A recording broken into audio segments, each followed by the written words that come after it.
Hej og velkommen til en forklaring af generelt set verber, men også lidt mere specifikt omkring hjælpeverber. På tysk taler man om, og det gør man i de fleste sprog, i hvert fald de fleste indoeuropæiske sprog, om at man har 4 typer verber. Man har hjælpeverber, som på tysk er sein, haben og werden, der betyder at være, at have eller at blive. De fungerer både som hjælpeverber, og de fungerer som fuldverber. Det vil jeg vende tilbage til lige om lidt. Så findes der svage verber, der er regelmæssige, kan man sige. De skifter hverken vokaler eller konsonanter. De har nogle bestemte endelser, som er gældende for samtlige af denne her gruppe af verber. Så findes der de stærke verber, hvor der altid finder en vokalændring sted, og indimellem også en konsonantændring. Og det vil jeg også vende tilbage til senere i løbet af skoleåret. Så er der modalverber, en lille gruppe af verber her på 6 styk, som man på dansk kalder modesituation. De siger noget om, hvordan man gør noget andet, for eksempel. På tysk har vi dürfen, som betyder at måtte, können, som betyder at kunne, mögen, som betyder at kunne lide eller at gide. Müssen, det betyder at måtte, men i betydning af, at man er tvingende nødt til det. Og så er der sollen, som er skulle burde, og så er der wollen, som er at ville. Alle verber, alle de her grupper af verber, de bøjes altid i person, tal og tid. Jeg starter med personen. Man taler altid om 3 personer, første, anden og tredje person. Du kan se den danske udgave her, og du kan se den tyske udgave her. Man taler om, at man både har singularis og pluralis, det vil sige ental og flertal. Første person ental er jeg, anden person ental er du, tredje person ental er ham, hun, den eller det på dansk. Og så er der flertalsudgaven, du kan se, at tallene står hernede, der er singularis, og der er pluralis, som betyder flertal. Og vi, som er første person pluralis, er vi, og anden person, som er, i pluralis er I, som hedder ihr på tysk, og så er der tredje person pluralis, som er sie og sie. Det er en lille hurtig detalje. Man skelner mellem sie med lille s og sie med stort s. På den måde forstået, at sie med lille s betyder de, som i betydning alle de andre, og de med stort s, det er, når man taler til hendes kongelige højhed, dronning Margrethe, vil de have en kop kaffe. Så bruger man det her store s. Og det er altså de eneste tidspunkt, man bruger det store s. Som nævnt bøjes verberne også altid tal, enten singularis eller pluralis. Og så bøjes de naturligvis også altid i tid.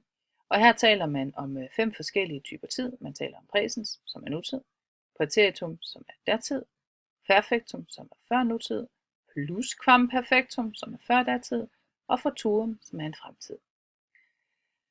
Hvordan verbet bøjes afhænger altså af person og tal, og naturligvis også tid.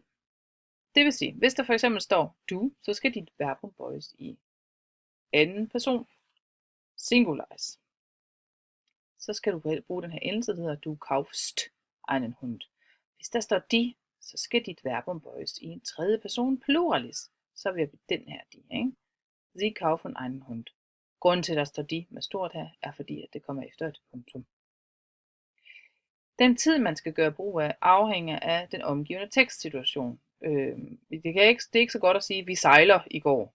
For så har du en uoverensstemmelse mellem dit verbums bøjning og den tidsangivelse, der er anført.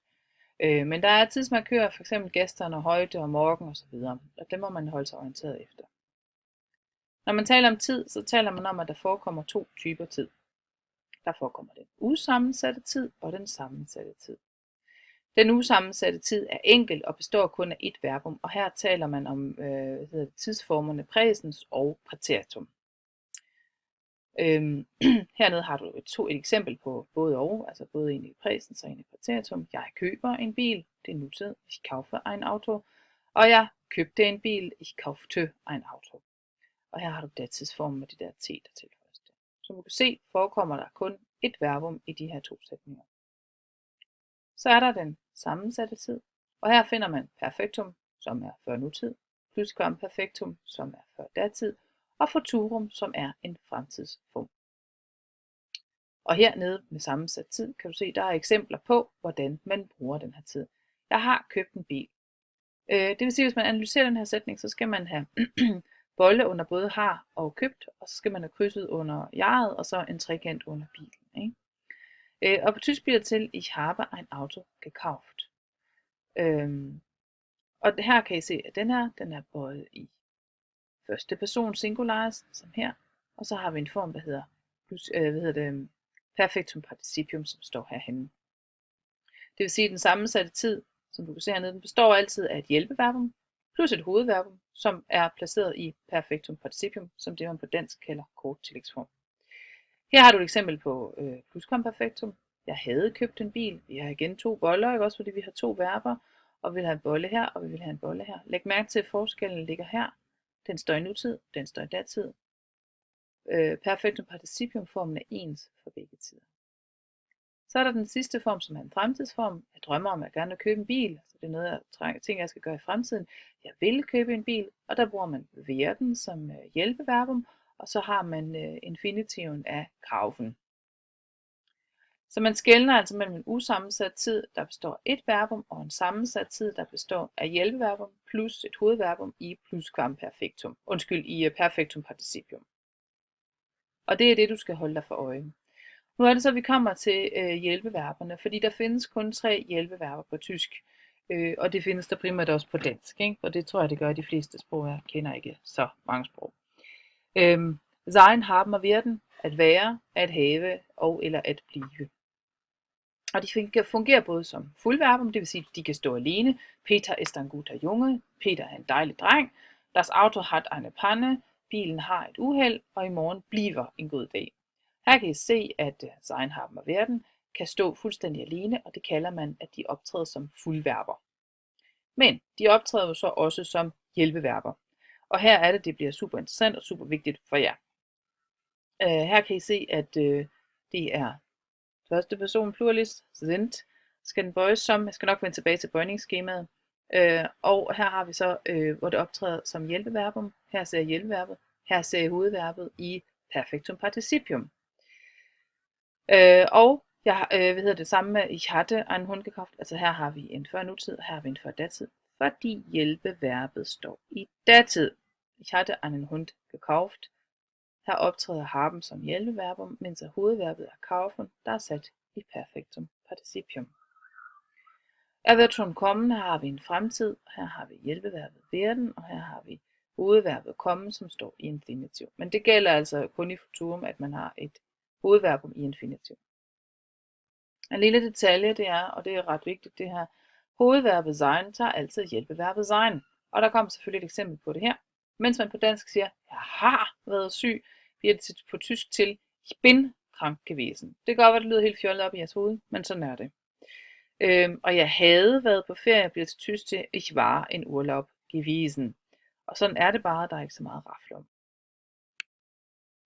Her kan du se bøjningsskemaet for sein, haben og werden, og du kan se det. Sein er her, og haben er her, og werden er der.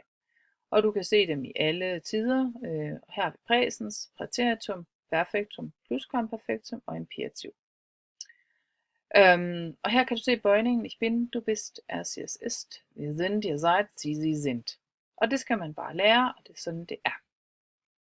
Og ich habe, du hast, og så videre, og så videre. Og ich werde, du wirst. Læg mærke til, hvordan de ændrer vokaler og konsonanter. Den ændrer så ikke vokaler, men den ændrer i allerhøjeste grad konsonanter hele vejen igennem.